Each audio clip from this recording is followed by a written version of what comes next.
The visual tragedy of 8 women losing their lives during childbirth in a single public hospital in Morocco sparked protests across the country. From September 27th, the youth of the North African country took to the streets to proclaim, "We want hospitals, not stadiums." A day later, September 28th, Ghana's Foreign Minister, Honorable Kuteto Ablakwa, posted smiling photos proclaiming Ghana is deepening bilateral ties to the government of Morocco. This tone-deaf gesture is emblematic of the problem the youth in Africa is dealing with. Yeah. From 2020 till date, there've been an average of 50,000 protests, 50,000 different protests across the continent of Africa. From Morocco in the north to Madagascar in the south, from Kenya in the east to Mali in the west, the youth of Africa are angry. And yet, the leaders of Africa are acting like we are John Cena. They can't see us. My name is Nenebi Tony. I'm a Ghanaian writer based in the US. And today, I want to draw your attention to the ongoing protests in Morocco and why you should care about that. So let's start with this. In Morocco, just like in a lot of African countries, if you need quality healthcare, you need to go to a private hospitals.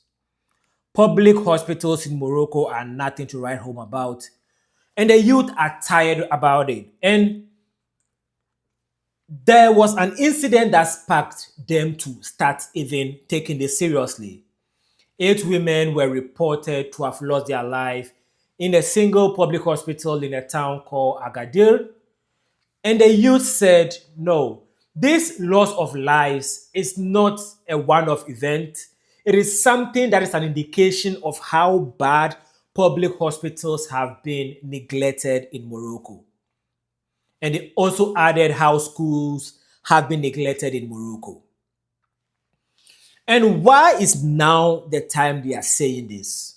Well, since 1994, the government of Morocco have been trying to get the World Cup to Morocco. Morocco is actually the most visited country in Africa. Morocco makes a lot of money from tourism. So hosting the World Cup is something that's going to bring a lot of money to the government of Morocco, right? So they've been trying to host the World Cup for like 30 years. And finally, in 2030, Morocco has a chance to host the World Cup together with Portugal and Spain. So the government of Morocco have dedicated 5 billion with a B dollars to constructing stadiums across Morocco. And one of the stadiums is earmarked to be the biggest soccer stadium in the world. And what is even crazy is these stadiums are being completed in a matter of months. So if you are from anywhere in Africa, you know how inefficient governments are. So government projects usually take a long time to complete, and yet these stadiums to host the World Cup, FIFA World Cup, are being completed in a matter of months. So the youth were like, oh, so you can do something if you really want to do it, and you are not doing anything about schools and hospitals, and you are spending this much money on stadiums. We don't want these stadiums. Nobody asked for this anyway, right?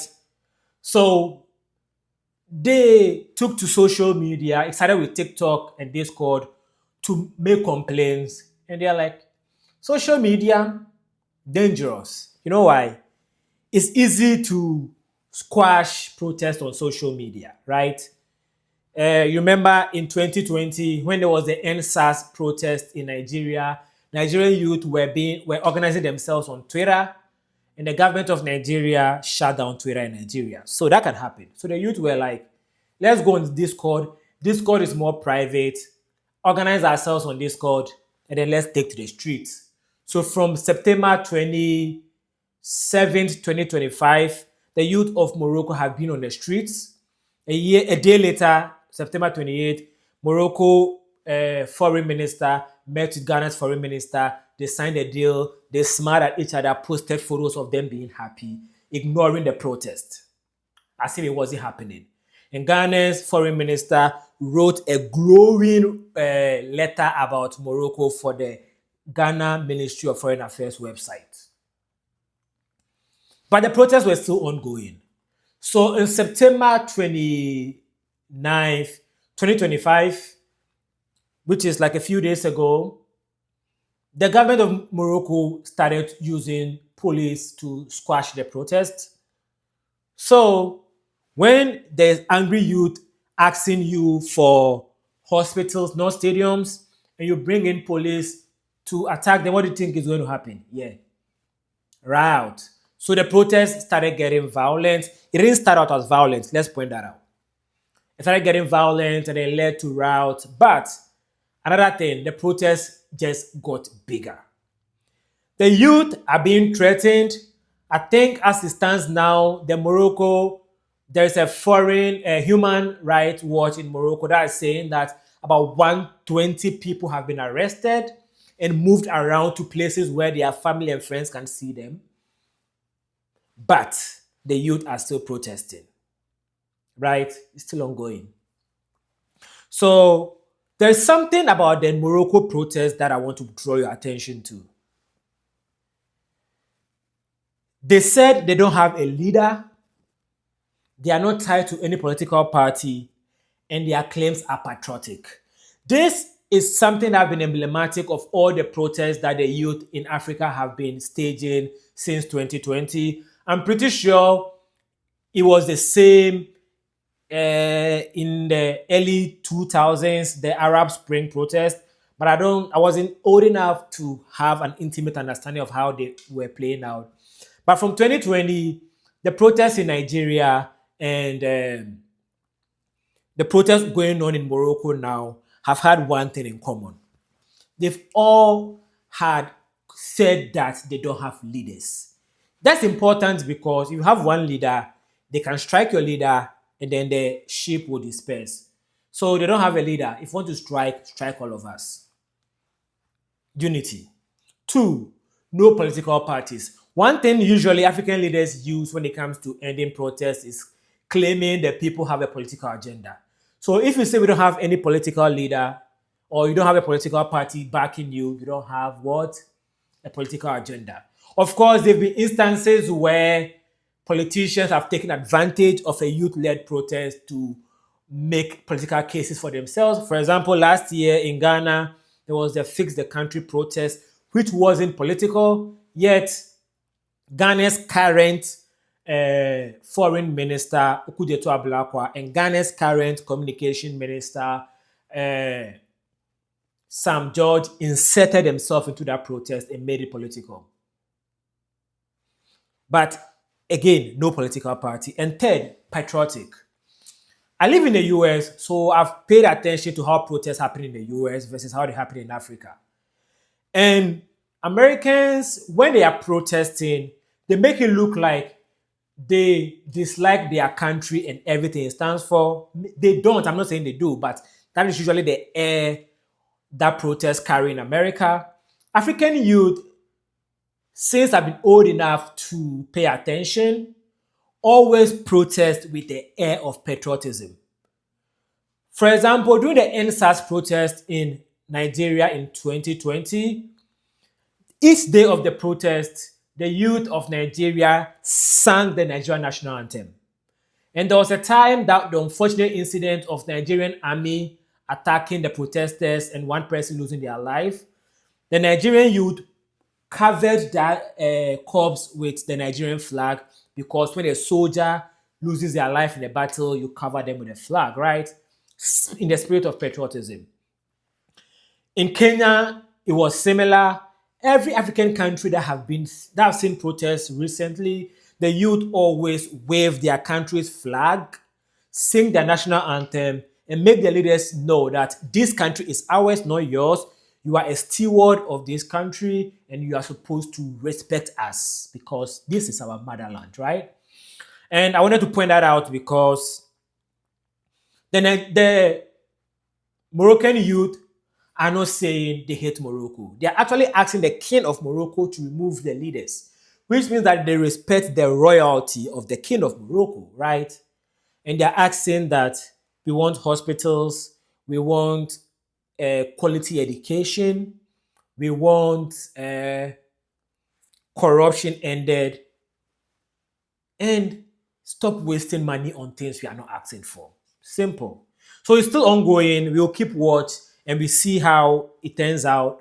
But you should care about this because this year, Ghana opened a second channel of uh, diplomatic ties with Morocco. Ghana have always maintained diplomatic relationship with Morocco while also maintaining diplomatic relationship with Western Sahara. This year, Ghana cut diplomatic ties with Western Sahara in order to deepen diplomatic ties with Morocco. So Ghana is becoming closer and closer to Morocco.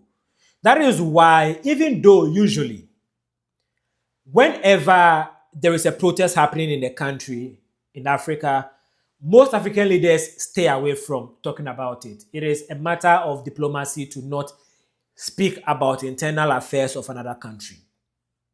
But the government of Ghana could have said nothing about the protest in Morocco. And I would understand. But the government of Ghana said something about the protest in Morocco. What did they say?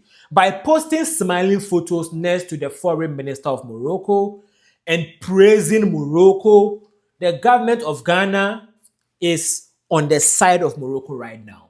So yes, the government of Ghana is not non-aligned when it comes to the protests happening in Morocco right now. The government of Ghana have made their side clear. Their side is they support the government of Morocco, not the youth of Morocco. I'm not saying they should support the youth of Morocco. I'm just saying that is their side they've picked. And of course, Ghana and Morocco have a business summit coming on in November. I'm pretty sure deeper ties would be communicated. So I just want us to pay attention to what is happening on the continent of Africa. Our leaders are still talking among themselves like everything is well when we, the youth, are saying things are not well. As we speak right now, there's a protest in Morocco, protest in Madagascar, protest in Mali. There's been a protest in Kenya this year, a protest in Angola, a protest in Mozambique. Oh, lots and lots of protests happening across Africa because the current generation of Africans, we are not our parents. We want better and we are going to get better. Thank you for watching this video. If you'd like intellectual conversations, subscribe to this channel and then talk to you later.